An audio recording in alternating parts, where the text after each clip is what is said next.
अस्सलाम वालेकुम नाज़रीन, मैं हूं डॉक्टर मसूद परवेज़। आज आपसे बहुत मज़ेदार वाक़या शेयर करना था और आप लोगों को नसीहत करनी थी कि आप लोग इससे बचें, ऐसे लोगों से। और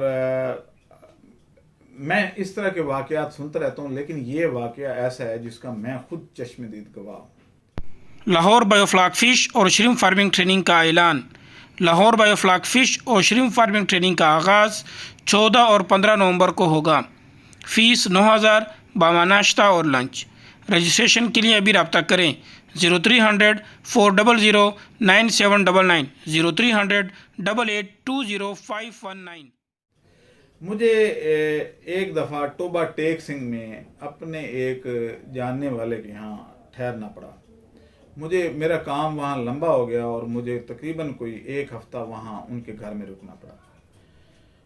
मसूफ़ का कोई प्रॉपर कारोबार नहीं था, लेकिन ठाठ बाट बहुत ज़्यादा थे और मशहूरी बहुत ज़्यादा थी। पूरा शहर उनको जानता था। और वो साहब जो हैं वो नौकरों चौकरों की पूरी फ़ौज थी उनके पास।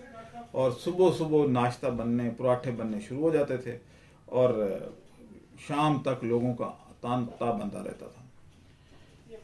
मेरे दिल में ये एक वो ख्वाहिश उठी कि यार मुझे इनका पता तो करना चाहिए कि ये करते क्या हैं, इनके पास इतने नौकर, गाड़ियाँ, ये सारा कुछ ये क्यों है और लोग इनसे मिलने क्यों आते हैं। तो मैं सुबह सुबह उठ के तो मैं बैठ गया।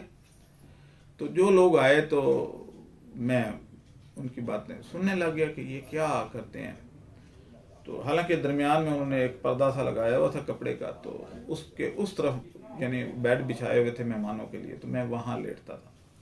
अब वो जो जितने बंदे आते थे वो अपने अपने जनाब मसाइल लेके आ रहे हैं और मौसूफ़ के सामने पेश कर रहे हैं और मौसूफ़ उनको कहते हैं जी हो जाएगा काम, आपका काम भी हो जाएगा, तो इतने पैसे लगेंगे।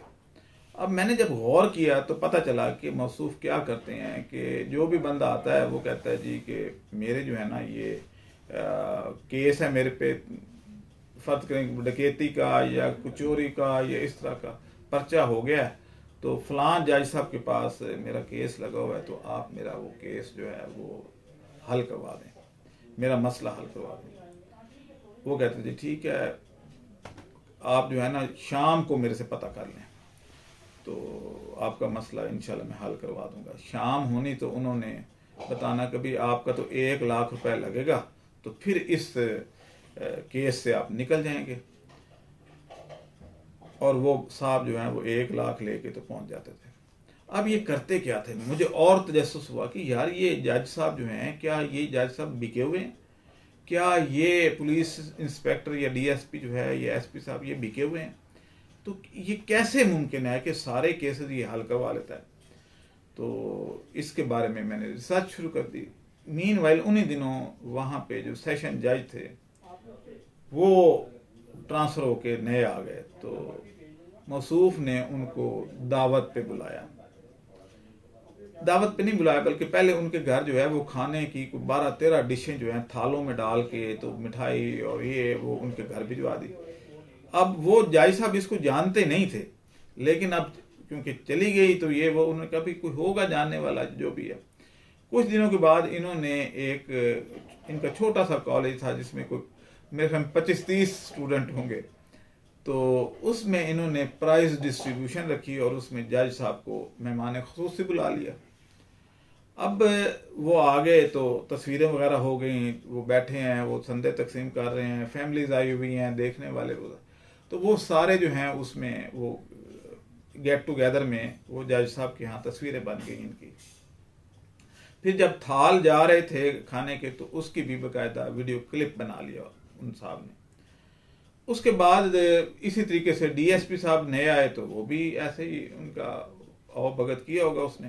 तो अब हुआ ये कि करता वो क्या था कि वो कहता था जी कि ये जज साहब जो हैं, ये डीएसपी साहब जो हैं, ये सेशन जज, ये सारे अपने दोस्त हैं और मेरे साथ तो इनका आना जाना। और उसने अपने ड्राइंग रूम में तस्वीरें लगाई हुई थी, हर जो पुराना जज भी गुजरा, जो करंट थे, जो वहाँ ड्यूटी कर रहे थे बड़े बड़े अफसरों की, तो उनके साथ उसने तस्वीरें बनवा के तो वहाँ लगाई हुई थी।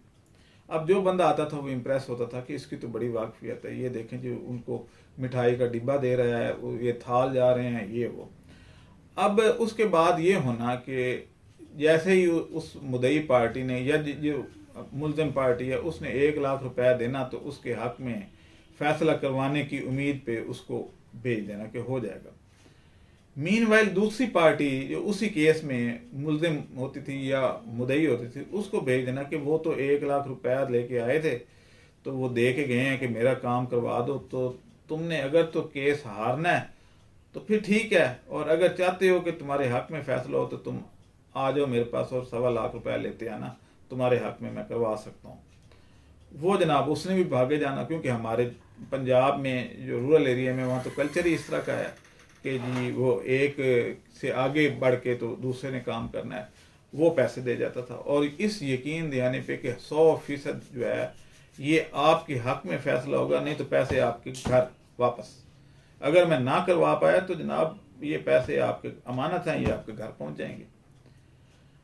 अच्छा, होना ये कि जब फैसला होना तो किसी एक के हक में तो हो जाता था, तो वो जो 1,00,000-1.5 लाख रुपया होता था वो हड़प कर जाता था, और दूसरे के पैसे वाकई ही वो ईमानदारी से बंदा भेज के तो उनके घर पहुंचा देते थे, और साथ में एक रुका होता था कि माजरत मैं आपका काम नहीं करवा सका, ये पैसे आपके मेरे पास अमानत थे, ये आप रख लें।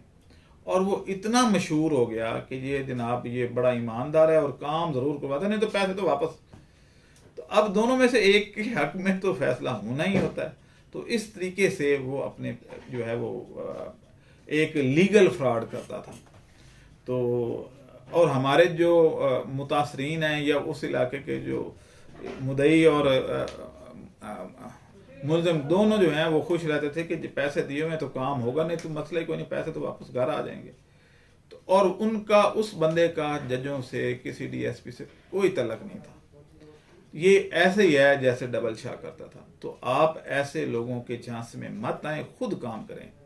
जो भी करना है अगर आपको कोई है तो खुद कंटेस्ट करें, किसी के ऊपर मत छोड़ें। और ये कोई किसी का काम नहीं करता, पैसे लेके हड़प कर जाते हैं, नौकरी का झांसा देंगे और पैसे हड़प कर जाएंगे। और अगर मेरिट पे लग गई तो आप खुश होंगे कि इन्होंने लगवाई है। जैसे पीर करते हैं कि बेटा हो गया तो पीर की दुआ से, बेटी हो गई तो अल्लाह की मर्जी। तो इसलिए आप जो है इस पे थोड़ी सी तवज्जो दें। आप मुझे इजाज़त दें। अल्लाह हाफ़िज़। हमारे चैनल को सब्सक्राइब करें और साथ में बेल आइकन को भी दबा दें ताकि हमारी हर नई आने वाली वीडियो आप तक बआसानी पहुंच सके।